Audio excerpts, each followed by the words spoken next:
कदरों से उनकी मुलाकात हुई है। भारत और अफगानिस्तान के रिश्तों में और ज़्यादा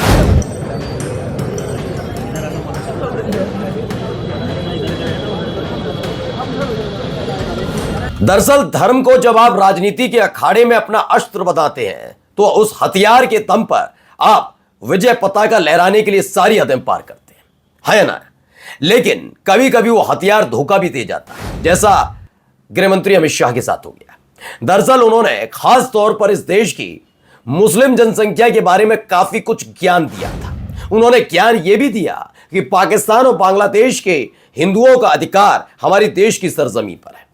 ये तमाम बातें वो कहते नजर आए थे, लेकिन अब अपनी गलती को मानते हुए नजर आए। जी हां, अमित शाह, गृहमंत्री अमित शाह ने गलती मानी है। क्या गलती हुई, कहां गलती हुई, तमाम चीजें आपको दिखाऊंगा। लेकिन इसके साथ साथ आज आपको दिखाऊंगा मुत्ताकी साहब जो आए हुए हैं ना, अफगानिस्तान के विदेश मंत्री, उन्होंने जिस तरीके से अपनी प्रेस कॉन्फ्रेंस के दौरान महिला पत्रकारों का अपमान किया, उनकी एंट्री बैन की अपनी प्रेस कॉन्फ्रेंस में, और बीजेपी से लेकर और भारतीय जनता पार्टी शासित राज्य और मुख्यमंत्री से लेकर प्रधानमंत्री और यह सरकार तक सब खामोश बैठे हैं।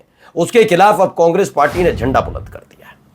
झंडा बुलंद करके कई सवाल दाग दिए हैं।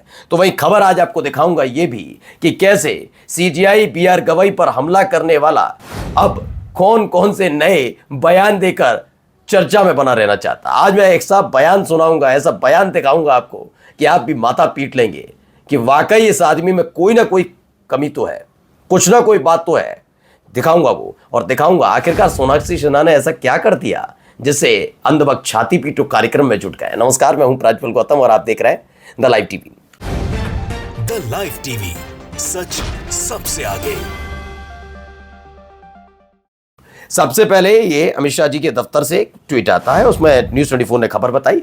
कल इस अकाउंट से बताया गया कि अमित शाह के जो ट्विटर अकाउंट है और फेसबुक जो भी अकाउंट्स हैं सोशल मीडिया के, उस अकाउंट से भाषण के लाइव ट्वीट करते समय एक ट्वीट में टाइपिंग की गलती हो गई थी। बाद में ठीक किया गया।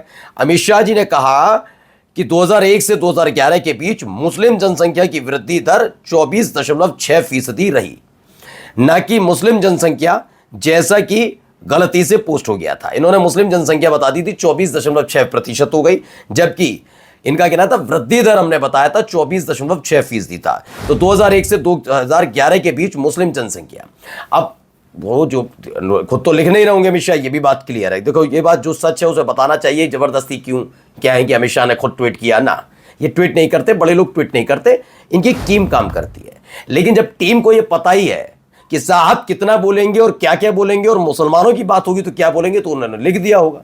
वो बात अलग है, जब इस पर सवाल उठने लगे तो अमित शाह को गलती माननी पड़ी अपनी, उन्हें मानना। मैं इसीलिए कहता हूं धर्म के नाम पर जब आप खिलवाड़ करना शुरू करते हैं ना, क्योंकि जो बयान था वो वाकई एक सवाल खड़े पैदा करने वाला है। आज पहली बार पता लगा इनके मुंह से कि शरणार्थी में और घुसपैठिए में अंतर जो बताया अमित शाह ने, पहली बार धर्म के आधार पर ही बता दिया। वो भी धर्म के आधार पर है, शरण भी धर्म के आधार पर मिलती है हमारे देश में। ये आज मैं पहली बार पता लगा जो अमित शाह जी ने कहा। शरणार्थी जितने आएंगे ना वो धर्म के आधार पर मिलेंगे, वैसे नहीं मिलते, ठीक है ना। तो ये तमाम बातें उन्होंने कही। खासतौर पर उन्होंने बौद्ध का जिक्र कर लिया, उन्होंने बहुत हिंदुओं का सबका कर लिया, लेकिन मुसलमानों का जिक्र नहीं किया। उन्होंने पाकिस्तान और बांग्लादेश के हिंदुओं को बता दिया कि इस देश की सरजमी पर उनका भी हक है, जबकि मैं ऐसा बिल्कुल नहीं कहूँगा। जब ये बंटवारा हुआ, जैसे कहा जाता है ना, बंटवारा हुआ तो उन्होंने अपना चुना, हमने अपना चुना।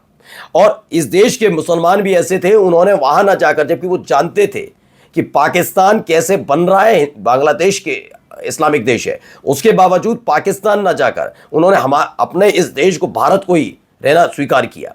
तो ये बात नहीं करते हैं, ये कह रहे हैं वहां के हिंदू भी हमारे, नहीं, कतई नहीं होना चाहिए, ये उनका फैसला था। और ये बात मैं नहीं कह रहा हूं, ये बीजेपी के नेता पहले कह चुके हैं, कई बार इसका जिक्र कर चुके हैं कि फैसला उनका था, ये था तमाम चीजें। तो जिसका फैसला था, हम अपने यहाँ के मुसलमान, अपने यहाँ के हिंदू, अपने यहाँ के बौद्ध, अपने यहाँ के पारसी, अपने यहाँ के तमाम लोगों की चिंताएं करेंगे, क्योंकि ये हमारे देश के नागरिक है। पाकिस्तान के लोगों की चिंता क्यों? ठीक है, खैर गलती हुई, माफी मांगी, आगे देखिए। प्रधानमंत्री नरेंद्र मोदी जी कृपया स्पष्ट करें, भारत दौरे पर आए तालिबान प्रतिनिधि की प्रेस कॉन्फ्रेंस से महिला पत्रकारों को बाहर किए जाने पर आपका रुख क्या है?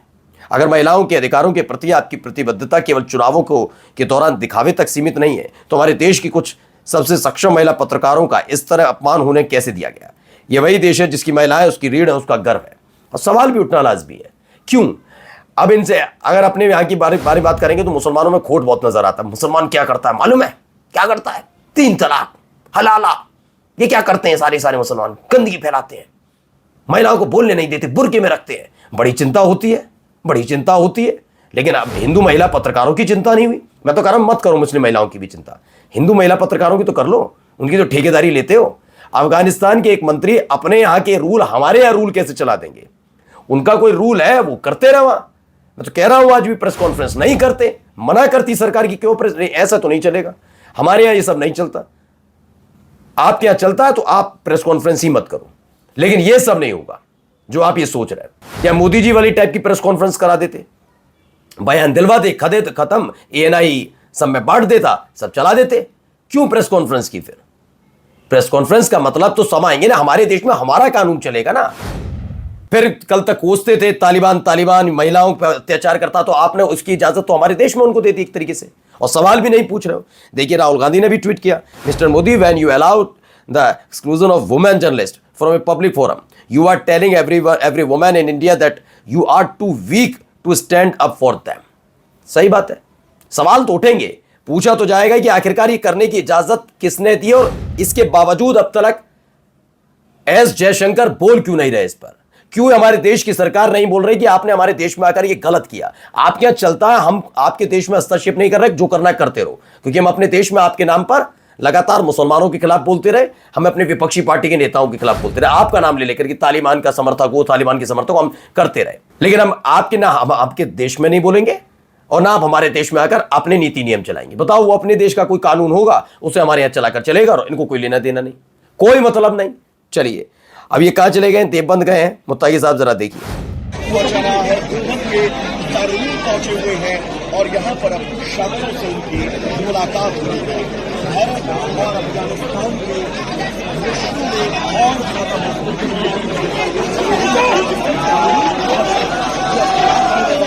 हुआ जा रहा है, देवबंद के तारीन पहुंचे हुए हैं और यहाँ पर अब छात्रों से उनकी मुलाकात हुई है। भारत और अफगानिस्तान, तो ये जब वहां पे देवबंद में अफगानिस्तान के विदेश मंत्री पहुंचे, उस वक्त की देखो एक और तस्वीर निकल कर आई।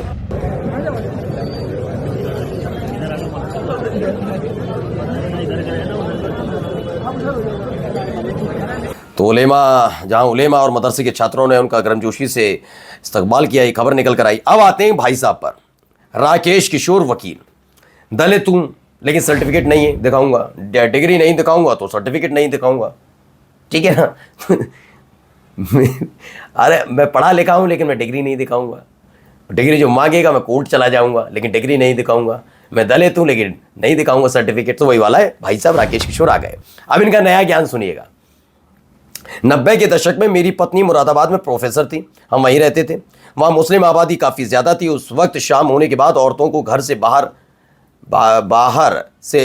बाहर नहीं ले जा सकते थे। क्यों? क्योंकि इन्होंने ऊपर ही लिखा न्यूज़ 24 है, मुस्लिम लोग मुझे मारते पीटते और मेरी पत्नी को उठा ले जाते थे। CGI गवाही पर जूता फेंकने वाले वकील राकेश किशोर ने कहा है कि मुस्लिम लोग इनको मारते थे बहुत। FIR कहाँ दर्ज कराई, कुछ होगा वो भी नहीं दिखाऊंगा, हो सकता कराई हो लेकिन वो भी नहीं दिखाऊंगा। इनकी पत्नी को उठाकर ले गए हो, FIR दर्ज कराई लेकिन वो भी नहीं दिखाऊंगा। ये वही व्यक्ति है। देखो कहाँ, अब समझ गए आप खेल क्या है? कहां से शुरू हुआ था? सनातन के अपमान से और मुसलमानों से नफरत तक पहुंच गई साध्वी की कहानी। तो असलियत में इसकी कहानी थी, यह आदमी नफरती गुट का सदस्य है, अदरवाइज ऐसा नहीं है। तो कहानी क्या थी, एजेंडा क्या था, बात कहां तक थी? ये बातें वो जो अजीत भारतीय तमाम लोग कर रहे थे, क्या बात हो रही थी, क्यों जूता फेंका गया था? वो था कि भगवान विष्णु पर टिप्पणी कर दी, वो मसला अलग है और मुसलमानों से नफरत अलग है। यानी मुसलमानों से नफरत है इसलिए सनातन प्रेमी हूं, जिसे सनातन की चादर ओढ़कर मैं कुछ भी करता रहूं, क्योंकि सनातनी जो अपने आप को कट्टर सनातनी बताते हैं वो इनके साथ खड़े हो जाएंगे और इनका समर्थन करेंगे, जैसा हुआ भी। अब इस आदमी के चेहरे में पड़ी हुई शराफत की चादर खिंच रही है। यह आदमी सनातन प्रेमी नहीं है, दरअसल यह आदमी मुसलमानों से नफरत करता है, हकीकत यह है। अब देखिए, मैं भी दलित हूं, मेरी जान को खतरा है, मैं विष्णु की मूर्ति के पास खुजराव जाकर अनशन करूंगा। करते रहो, अनशन करो, तुम भी करो भैया, जाओ।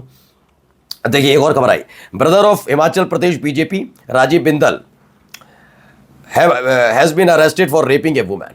ये भारतीय जनता पार्टी के नेताओं का आप देख लीजिए। The accused Ram Kumar is associate with the RSS. अब आप समझ लीजिए, राजीव बिंदल जो हैं वो, उनके भाई साहब को गिरफ्तार किया गया एक महिला के साथ रेप करने के उसमें, और खुद वो आदमी आरएसएस से जुड़ा हुआ है। तो ये स्थिति यहाँ पर है। कैसे क्या कुछ सब देखिए कि चाल चरित्र चेहरा, महिलाओं का सम्मान, उधर वो भाई साहब महिला पत्रकारों को आने नहीं देते, यहाँ क्या क्या किया जा रहा है आप खुद देखिए। ये है भारतीय जनता पार्टी। नमस्कार। द लाइव टीवी, सच सबसे आगे।